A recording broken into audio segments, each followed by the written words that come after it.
কোরআনটা হচ্ছে পরিচিত। কেমন পরিচিত? একটা বাবা সন্তানকে যেভাবে চিনে, একটা সন্তান একটা বাবাকে যেভাবে চিনে, যদি কোটি কোটি মাইলও যদি বাবা যাইয়া ওইখানে সন্তানকে দেখতে যাইয়া যদি চিনতে পারে যে উনি হচ্ছে আমার সন্তান আব্দুর রহিম, উনি হচ্ছে আমার সন্তান আব্দুল করিম, এই চিন্তা এই যদি কোটি কোটি লক্ষ লক্ষ মাইল বিদেশে দূরান্ত যাইয়াও যদি সন্তানকে চিনতে পারে, আল্লাহ তাআলা বলেন এই কোরআনটা এমন, আল্লাযীনা আতাইনাহুমুল কিতাবা ইয়ারিফুনাহু কামা ইয়ারিফুনা আবনাহুম।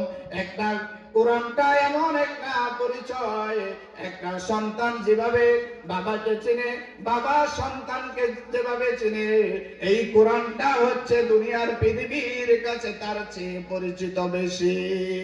কিন্তু পরিচিত হওয়ার পরও দেখা যাচ্ছে একদল মানুষ আছে এই কোরআনের হক কথাগুলা বলে আর হক কথাগুলা বলে না। এমনও আমাদের সমাজের মধ্যে আছে যেগুলো আমার জন্য সহজ এগুলো আমি মানি, যেগুলো আমার জন্য কঠিন ওগুলো মানি না। কিন্তু আমরা সুদের কথা যখন ওয়াজ করি তখন আমাদের মন বেজার হয়ে যায়, জুলুম অত্যাচারের কথা বললে মন বেজার হয়ে যায়। যেই মানুষটা জুলুম অত্যাচার করে তখন এই কথাগুলা শুনলে মন বেজার হয়ে যায়। যেই মানুষটা নামাজ পড়ে না ওই মানুষের কাছে যখন নামাজের কথা বলা হয় ওই মানুষটা বেজার হয়ে যায়। আল্লাহ তাআলা বলেন দেখবা দুনিয়ার মধ্যে এমন কোন মানুষ আছে যারা এই কোরআনটাকে কিছু কিছু কোরআনের আয়াতগুলা তারা গোপন রাখে আর গোপন রাখে। আল্লাহ তাআলা এরপর আয়াতের মধ্যে আল্লাহ তাআলা বলেন যারা গোপন রাখবে তাদের সাথে তোমাদের কোনো সম্পর্ক থাকবে না। আল্লাহ তাআলা বললেন আল্লাহ হাক্কু মির রাব্বিকা ফালা তাকুনান্না মিনাল মুমতারিন। আর যারা এই কোরআনকে গোপন রাখবে তারা তাদের সাথে তোমাদের কোনো সম্পর্ক নাই।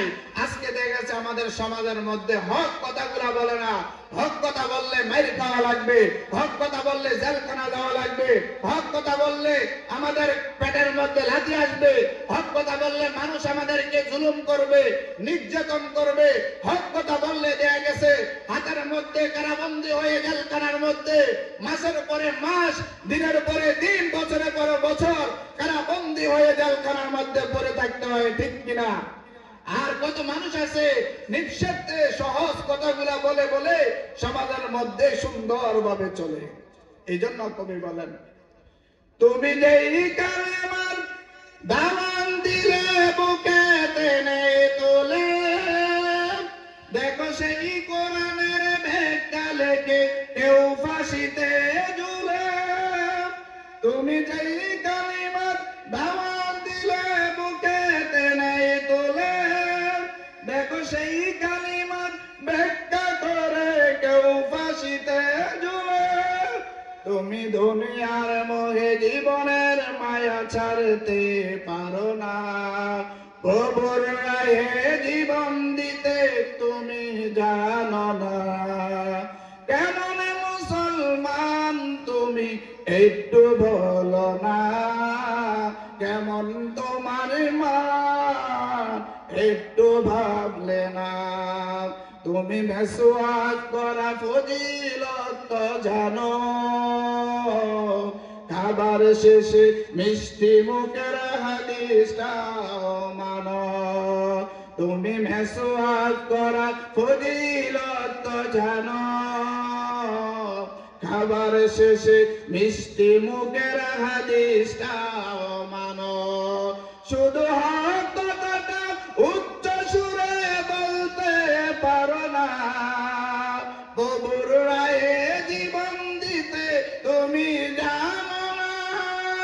কেমন মুসলমান তুমি একটু বলো না, কেমন তোমার ঈমান একটু জানো না,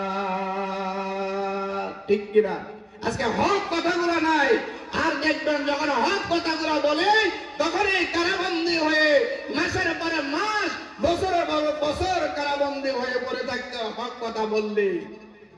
অথচ আল্লাহ তাআলা বললেন, ও দুনিয়ার পৃথিবীর মানুষ, তোমরা সমাজের মধ্যে হক কথাগুলা উচ্চ কণ্ঠে বলে যাও, তাতে তোমাদের জীবন যাইতে পারে, তোমাদের রক্ত ঝরাতে পারে, তোমাদের ফাঁসির কাস্টে ঝুলতে পারে, কারাগারের মধ্যে বন্দী থাকতে পারে, তারপরেও তোমাদের ঈমানকে এক সেকেন্ডের জন্য তোমরা কখনো দুনিয়ার মুশরিক আর বেঈমান কাফেরদের কাছে কখনো মাথা নত করবা না, মাথা নত করবা না। যতই তোমার উপরে জুলুম আসুক, যতই নির্যাতন আসুক না কেন, কোন নির্যাতন, কোন জুলুমকে তোমরা কখনো পরোয়া করবা না।